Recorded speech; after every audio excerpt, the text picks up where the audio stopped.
दोस्तों, अगर आप एनडीए की तैयारी कर रहे हैं और एनडीए का एग्ज़ाम देने वाले हैं 2023 में, तो उसका नोटिफिकेशन आ गया है 21 दिसंबर को। और उसी नोटिफिकेशन से संबंधित हम आपको पूरी जानकारी देंगे इस वीडियो में और बताएंगे आपने कैसे अभी अगले स्टेप्स लेने ताकि आपका एप्लीकेशन फॉर्म समय पर जमा हो जाए और आप एनडीए की तैयारी भी ठीक से कर पाएँ। मेरा नाम है colonel Amardeep and I am the director of the winning edge defence academy and DD defence academy. तो आप अगर एनडीए का कोर्स करना चाहते हैं उसके लिए भी आप हमसे संपर्क कर सकते हैं। इस वीडियो में बात करते हैं कि एनडीए के जो नोटिफिकेशन है उसमें देखने वाली मुख्य बातें क्या क्या है।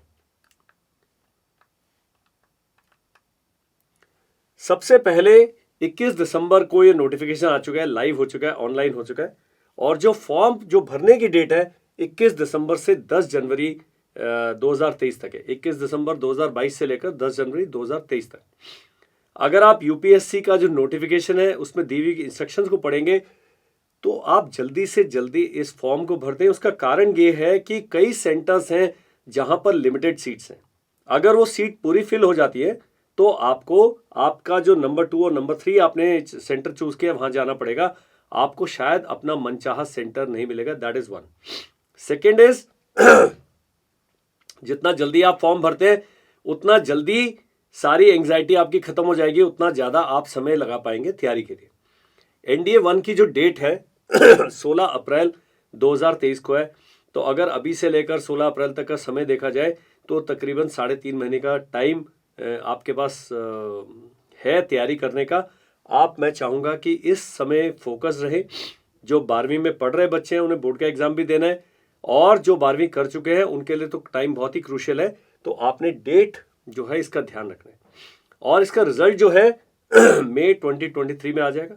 देखने वाली बात क्या है कि जब आप अप्रैल में एग्जाम देते हैं तो जनवरी अगले साल 2024 में जो टर्म शुरू होगा आप उसको ज्वाइन करेंगे। तो एग्जाम देने एसएसबी में मेडिकल होने में बहुत समय है। तो ये लंबा एक प्रोसेस है सिलेक्शन का, वो आपने ध्यान में रखना है। लेकिन डेट जो नोट करने वाली है वो है 10 जनवरी। 10 जनवरी आखिरी डेट है फॉर्म को भरने की। वैकेंसीज कितनी है? आर्मी की नेवी की टोटल 42, आर्मी की 208 वैकेंसीज हैं जिसमें 10 फीमेल कैंडिडेट्स हैं। अभी आप अगर सरकारी नोटिफिकेशन को पढ़ेंगे टोटल एनडीए में 19 गर्ल्स ली जा रही है और बाकी सारे मेल कैंडिडेट्स हैं। तो अच्छी बात यह है कि लड़कियां भी तैयारी कर सकती हैं। बुरी खबर यह है कि लड़कियों के वैकेंसीज काफ़ी कम है और कंपटीशन बहुत ज़्यादा है। तो आर्मी की 208 वैकेंसीज है इंक्लूडिंग 10 फीमेल कैंडिडेट्स। नेवी की जो है 42 वैकेंसीज हैं जिसमें कि आपका 3 जो हैं गर्ल कैंडिडेट्स के लिए। एयरफोर्स में फ्लाइंग की वैकेंसीज हैं 92 जिसमें 2 फीमेल कैंडिडेट्स हैं। ग्राउंड ड्यूटीज जो टेक्निकल है उसमें 18 वैकेंसी है जिसमें 2 गर्ल कैंडिडेट्स के लिए। ग्राउंड ड्यूटीज जो नॉन टेक्निकल वाला है उसकी 10 है, इस पर भी 2 फीमेल कैंडिडेट्स हैं। नेवल एकेडमी जो 10+2 कैडेट एंट्री स्कीम है इसी एनडीए के साथ में इसका भी एग्जाम होता है। यही सेम एग्जाम जो रिटन एग्जाम है उसके लिए भी एप्लीकेबल होता है। उसमें 25 सीट्स हैं केवल मेल कैंडिडेट्स के लिए। तो ध्यान देने वाली बात यह है कि गर्ल्स के लिए जो वैकेंसीज हैं 19 वो केवल एनडीए में है, 10 आर्मी में, 3 नेवी में और 6 एयरफोर्स में। और एयरफोर्स में flying, ground duty technical and ground duty non technical, इनमें 2-2 वैकेंसीज हैं। तो girls have to apply accordingly. अब मेन चीज आती है eligibility.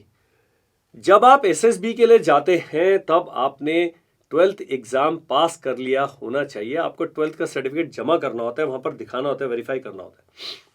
Candidates who have passed और आर अपीयरिंग, जो अभी अपीयर होंगे मार्च अप्रैल में जब भी बोर्ड का एग्जाम होगा, वो एनडीए 1 एग्जाम दे सकते हैं क्योंकि जब तक आपका सिलेक्शन होगा एनडीए में या एसएसबी का डेट आएगा तब तक आपका 12th का रिजल्ट भी आ चुका होगा। अभी for air force and navy and naval academy of the National Defense Academy and Naval Academy, the qualification is 12th pass with physics, chemistry and maths। तो ध्यान देने वाली बात यह है कि जो लड़के और लड़कियां एयरफोर्स और नेवी में अप्लाई करना चाहते हैं उन्हें 12th में फिजिक्स, केमिस्ट्री, मैथ्स लेना कंपलसरी है। अगर आप कॉमर्स वाले हैं, आप आर्ट्स वाले हैं, आप और कोई भी सब्जेक्ट पढ़ रहे हैं पीसीएम के अलावा, तो आप केवल आर्मी को ही अपनी चॉइस भर सकते हैं। फॉर्म भरते समय ध्यान देना जरूरी है। एज लिमिट, आपकी जो एज लिमिट है जिस दिन एनडीए में रिपोर्ट करते हैं, तो अप्रैल वाले एग्जाम की जो रिपोर्टिंग डेट है वो 1 जनवरी 2024 मानी जाएगी। दैट मीन्स 16, 16.5 से 19.5 साल एज होनी चाहिए, जो कि 2 जुलाई 2004 और 1 जुलाई 2007 के बीच में ये दोनों दिन उसमें शामिल होते हैं। अगर आप 2 जुलाई 2004 को पैदा हुए तब भी आप भर सकते हैं, और 1 जुलाई 2007 को पैदा हुए हैं तब भी आप फॉर्म भर सकते हैं। लेकिन अगर आप 2 जुलाई 2007 को पैदा हुए तब आप इसके लिए एलिजिबल नहीं है। अगर आप 1 जुलाई 2004 को पैदा हुए हैं तो आप इसके लिए एलिजिबल नहीं है। तो आपकी एज का जो ब्रैकेट है इसका बिल्कुल ध्यान रखना है। अब जो आपका मैट्रिकुलेशन सर्टिफिकेट है वही माना जाता है आपकी एज का सर्टिफिकेट, उसमें जो डेट ऑफ बर्थ मेंशन है वही मानी जाएगी। कोई भी और आधार कार्ड में क्या डेट ऑफ बर्थ लिखा है वो मान्य नहीं है, आपके पासपोर्ट में क्या लिखा है, ये क्या लिखा है, कुछ नहीं। केवल सीनियर सेकेंडरी एग्जाम या मैट्रिकुलेशन में जो आपका स्कूल का जो एग्जाम है, जो डेट ऑफ बर्थ वहां पर मेंशन है वही मान्य होगी। ये बहुत ही स्ट्रिक्ट है इसके बारे में। 2 चीजें मैंने बताई, एक तो फिजिक्स केमिस्ट्री मैथ से अगर आप नेवी, एयरफोर्स या नेवल एकेडमी के लिए अप्लाई कर रहे हैं, और दूसरा जो डेट ऑफ बर्थ है वो एज ब्रैकेट को आप ध्यान से करें। अगर इसके बीच में आपने तैयारी नहीं भी करी है, मैं चाहूंगा और रिकमेंड करूंगा कि आप एनडीए का फॉर्म भरें, एक बार एग्जाम देके देखें, बहुत सारी चीजें आपको क्लियर होंगी। अब ये जो एप्लीकेशन फॉर्म है ऑनलाइन भरा जाएगा। आप ये मत वेट करिए कि आप कहीं चिट्ठी लिखेंगे, यूपीएससी को लेटर लिखेंगे, वो ऑफलाइन फॉर्म आएगा, या फॉर्म कहीं से डाउनलोड करके प्रिंट करके भर के कहीं भेजना है। ये फॉर्म ऑनलाइन भरा जाएगा। और अभी उन्होंने एक नया प्रोसेस शुरू कर दिया जिसके लिए वीडियो देखना बहुत ही अत्यंत आवश्यक हो गया। एक और वीडियो हम इसके साथ बनाने वाले हैं, वो सीडीएस के लिए, लेकिन ओटीआर प्रोसेस दोनों का सेम है। ये यूपीएससी ने शुरू किया, यूनियन पब्लिक सर्विस कमीशन जो है, उन्होंने कहा है आप लाइफ में 1 टाइम रजिस्ट्रेशन करें, उसके बाद आप सिविल सर्विसेज देते हैं, आप सीडीएस का एग्जाम देते हैं, आप सीएपीएफ का एग्जाम देते हैं। यूपीएससी जितने भी एग्जाम कंडक्ट करता है सबके लिए एक बार लाइफ में आपने रजिस्ट्रेशन करना है। इसको बोला जाता है ओटीआर, 1 टाइम रजिस्ट्रेशन।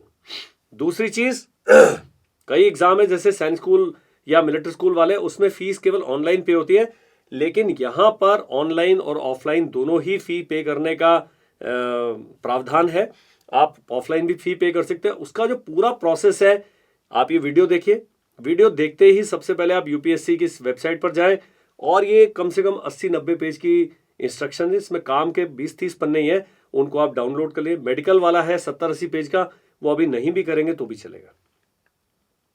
अब फॉर्म फिलिंग प्रोसेस क्या है? सबसे पहले आपने ऑफिशियल वेबसाइट पर जाना है, ओटीआर प्रोसेस कंप्लीट कर देना अगर पहले रजिस्ट्रेशन नहीं करा है।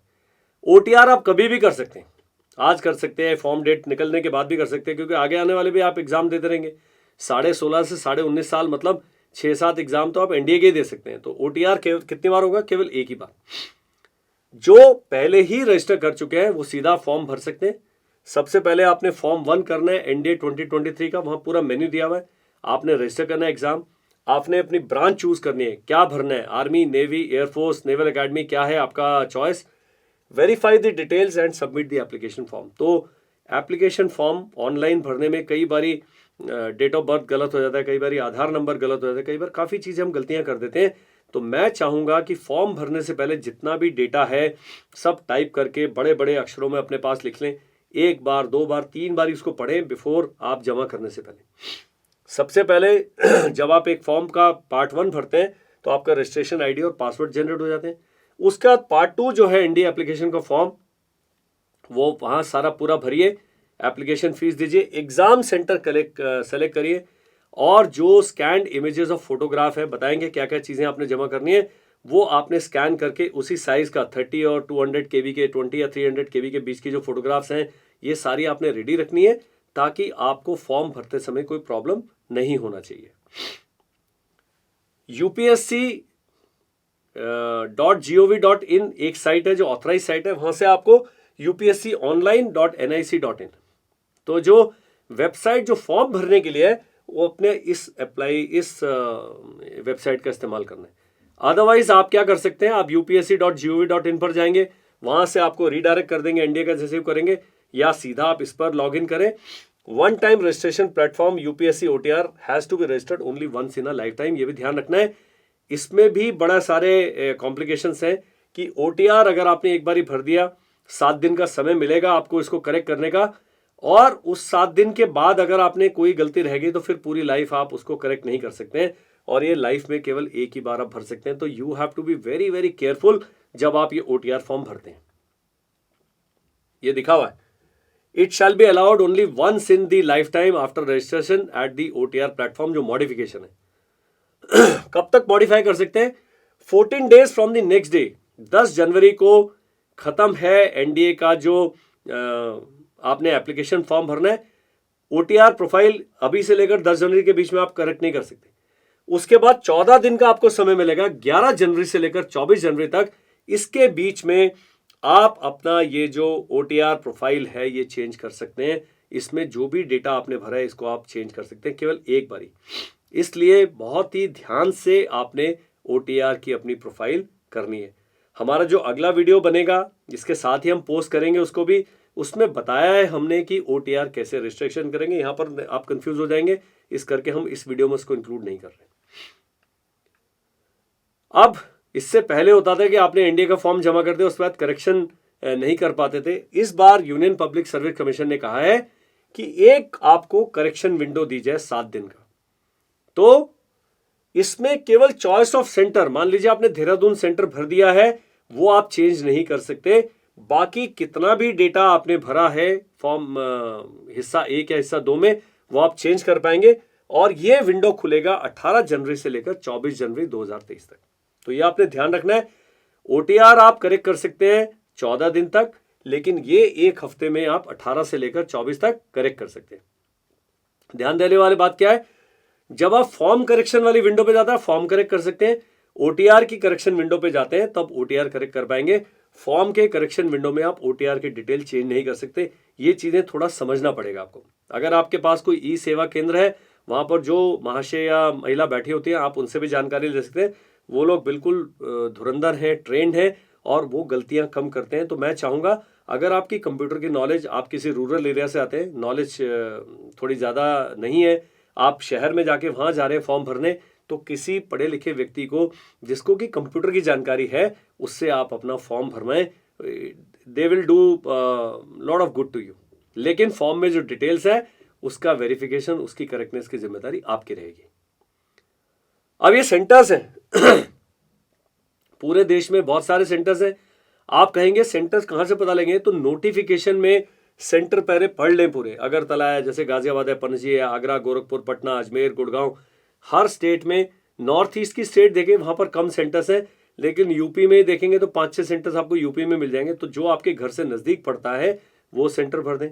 कुछ मेरी तरह शेयर होते हैं कि चलो एग्जाम देने के बहाने कोई शहर ही घुमाते हैं, तो आप दूर भी भर सकते हैं। लेकिन होता क्या है, हमारे जहाँ पर आपके कोई रिश्तेदार रहते हैं, जहाँ पर रहने की सुविधा है, जहाँ पर आप पहले गए हैं, जिस जगह से वाकिफ़ है, वो आप अगर सेंटर भरेंगे तो ज़्यादा आपको सुविधा रहेगी। तो ये एग्जामिनेशन सेंटर, ये सारे सेंटर जो है नोटिफिकेशन में दिए गए।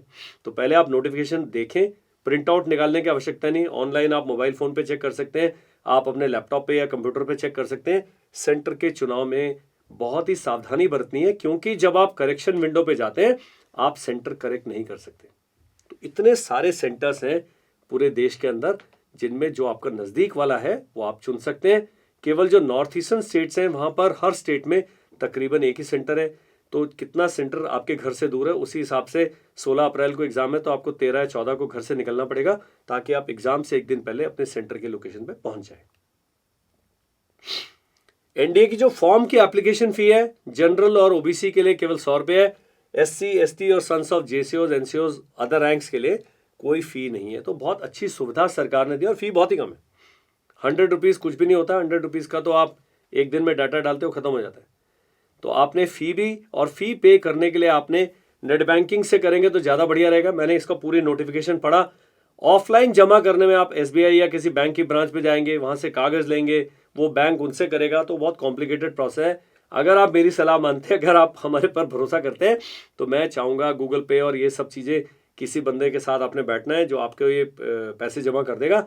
ऑनलाइन पेमेंट का फ़ायदा यह है कि तुरंत फॉर्म एक्सेप्ट हो जाएगा, आपको कन्फर्मेशन आ जाएगा, रिसीट आ जाएगा। अगर ऑफलाइन बैंक का रास्ता इस्तेमाल करते हैं 3-4 दिन लग जाएंगे कन्फर्मेशन में, बेकार में आपकी एंग्जाइटी लेवल बढ़ जाएगा। अब पेपर पैटर्न, बहुत सारे वीडियोस हैं, पेपर पैटर्न में कोई बदली नहीं है। 2 पेपर होते हैं। मैं, क्योंकि देहरादून में हम कोचिंग इंस्टीट्यूट अपना रन करते हैं, तो हमसे कई सवाल पूछते हैं कि मेरा बेटा जो है आर्ट्स पढ़ रहा है, तो क्या उसको मैथ्स का पेपर देना है? पक्का देना है। मेरा बेटा ह्यूमैनिटीज या कॉमर्स पढ़ रहा है, क्या उसको मैथ्स का पेपर देना? पक्का देना है। तो मैथ्स और जनरल एबिलिटी दोनों पेपर कंपलसरी हैं। मैथ्स के पेपर में 120 क्वेश्चंस आते हैं जो आपको 2.5 घंटे में करने, यहां पर 150 क्वेश्चन आते हैं जो आपने 2.5 घंटे में करने जीएटी में, और बताएंगे इसमें क्या क्या चीजें इंक्लूडेड है। देखने वाली बात क्या है कि अगर आप मैथ्स नहीं पढ़ रहे हैं 11वीं 12वीं में, तो आपको मैथ्स की ट्यूशन लगानी पड़ेगी। अपने नजदीक में कोई व्यक्ति देखे, गणित का जो लेवल है 10वीं 11वीं 12वीं का मिला जुला लेवल आता है, काफी टफ होता है मैथ्स का पेपर। जीएटी में पेपर का ब्रेकडाउन भी बताऊंगा, लेकिन दोनों पेपर में देखने वाली बात क्या है, ऑब्जेक्टिव टाइप है, बहुविकल्पी प्रश्न आते हैं, मल्टीपल चॉइस क्वेश्चन, और ये आंसर आपको इनकी ओएमआर शीट पे मार्क करने होते हैं, कोई लिखना नहीं होता है। सॉल्व करेंगे लेकिन आंसर आपने ओएमआर शीट पे बनना। टाइम बहुत कम है, 2.5 घंटे में इतने सवाल करते करते बंदा थक जाता है, हाथ थक जाते हैं। तो पेपर के लिए सबसे अच्छा है कि आखिरी 10-15 दिन में आप 4 या 5 मॉक पेपर्स करें, ताकि आपको आदत पड़ जाए इस प्रकार के सवाल करने की। मैथ्स का जीएटी का फुल फॉर्म होता है जनरल एबिलिटी टेस्ट। तो आपकी सामान्य जो एबिलिटीज हैं उनका टेस्ट है। टोटल जब रिटन एग्जाम देखेंगे तो 900 मार्क्स का है। टोटल 5 घंटे में हमने 900 मार्क्स को करने, 2 अलग अलग पेपर होते हैं, एक ही दिन पेपर होते हैं।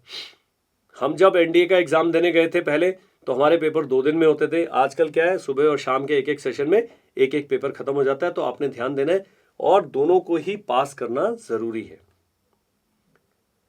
अब जब आप रिटन एग्जाम पास कर लेते हैं तो आपको एसएसबी के लिए बुलाया जाता है। जो एनडीए का जो एसएसबी है वो 900 नंबर का होता है। जो फाइनल मेरिट बनती है रिटन एग्जाम और एसएसबी की, वो कुल मिला के 1800 नंबर से की बनती है। स्टेज 1 और स्टेज 2 एसएसबी का है। यहाँ पर हम एसएसबी की बात नहीं करेंगे, एसएसबी के अलग वीडियो बनाएंगे, अलग तरीके से आपको हम जानकारी देंगे। लेकिन जानने वाली बात यह कि 900 मार्क्स का रिटन एग्जाम, 900 मार्क्स का एसएसबी इंटरव्यू होता है एनडीए के लिए। सिलेबस बहुत 4-5 ही टॉपिक लिखे हैं 4-5 लाइनों में, लेकिन ये बहुत कॉम्प्लिकेटेड है। Algebra, calculus, matrices and determinants, integral और differential calculation, trigonometry, vector algebra, analytical geometry of 2 and 3 dimensions, statistics और प्रोबेबिलिटी, ये 11वीं और 12वीं में बहुत डिटेल में पढ़ाए जाते हैं। और बहुत सारे सवाल बड़े कॉम्प्लिकेटेड आते हैं। करने का तरीका बहुत सिंपल है। आप यूपीएससी की वेबसाइट पर जाए, पिछले 5 साल के क्वेश्चन पेपर डाउनलोड कर ले, प्रिंट कर ले, उनको देखें, आपको पेपर का पैटर्न समझ आएगा। लेवल 10वीं 11वीं और 12वीं का है। 10वीं के मान लीजिए 20 से 30% आते हैं, बाकी 11वीं के 50-60% आते हैं, और बचा हुआ जो भी है वो 12th लेवल का आएगा। 11th और 12th इसका मिला जुला आप लगाइए कि 70% जो सिलेबस है यहाँ से आएगा। तो बहुत तेज आपकी कैलकुलेशन, मैथ्स में आपको बहुत अच्छा होना है अगर आप एनडीए का एग्जाम क्लियर करना चाहते हैं तो। अब जीएटी का पेपर 2 पार्ट्स में होता है। इंग्लिश का जो पार्ट ए है और जो पार्ट बी है वो जीके के सवाल होते हैं। इंग्लिश का भी मैंने बताया, आपने पिछला पेपर डाउनलोड करना है, आपको पेपर का बिल्कुल पैटर्न समझ आएगा।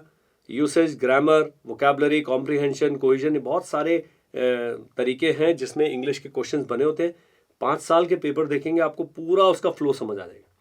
अब जो बच गए सारे सब्जेक्ट, फिजिक्स है, केमिस्ट्री है, बायोलॉजी है, जनरल साइंस है, सोशल स्टडीज है, ज्योग्राफी, करंट इवेंट्स, हिस्ट्री, आप जो भी सब्जेक्ट सोच सकते हैं वो सारे हिस्सा 2 जो कि 400 मार्क्स का है उसके अंदर शामिल होते हैं।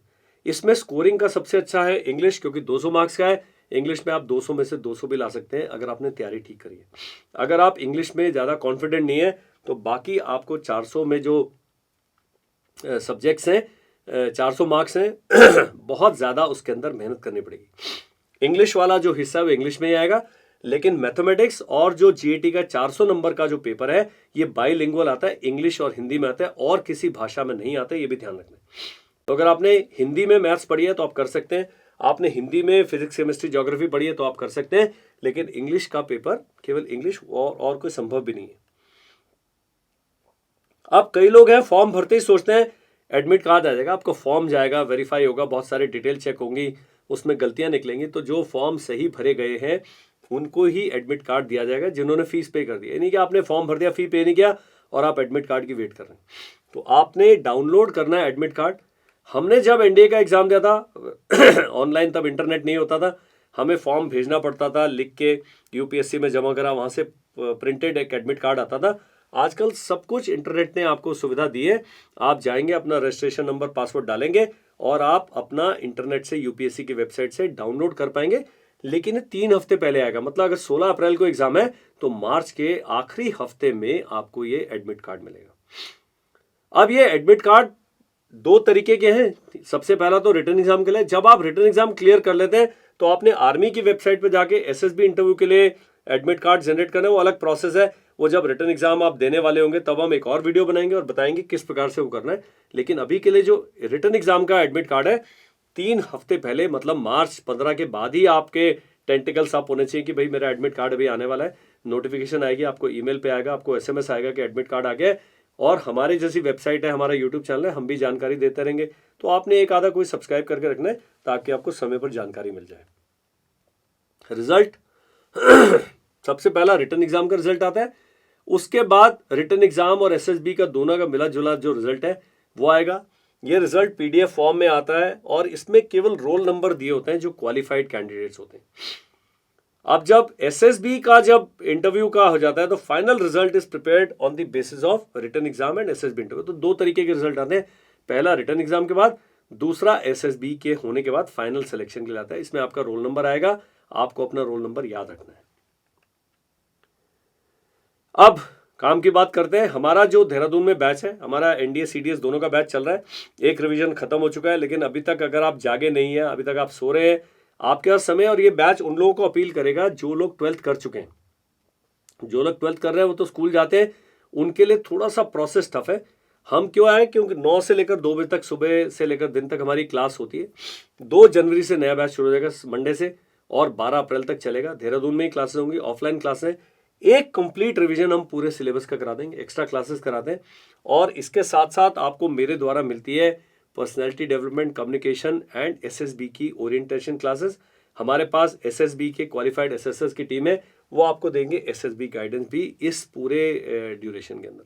तो अगर आप सब्सक्राइब करना चाहते हैं, हमारा कोर्स ज्वाइन करना चाहते हैं, पक्का हमसे संपर्क करें। डीडी डिफेंस एकेडमी में 25 नींबूवाला में हमारा गढ़ी कैंट में, आरएएमसी अगर आपको पता है या डीडी कॉलेज पता है तो उसके बहुत नज़दीक में हमारा इंस्टीट्यूट स्थित है। और स्क्रीन पर ये दोनों नंबर दिए गए, ये हमारी संपर्क की जानकारी इस वीडियो के जो डिस्क्रिप्शन बॉक्स है उसमें भी दी गई है। Please get in touch with us so that आप बिल्कुल सही जानकारी के साथ एनडीए का एग्जाम अटेम्प्ट करें। मेरा नाम है colonel Amardeep, I am the director of the winning edge defence academy and DD defence academy, और हम स्पेशलाइज करते हैं एनडीए सीडीएस के रिटन एग्जाम और एसएसबी इंटरव्यू की तैयारी कराने के लिए। तो please get in touch with us. Thank you, bye bye and जय हिंद।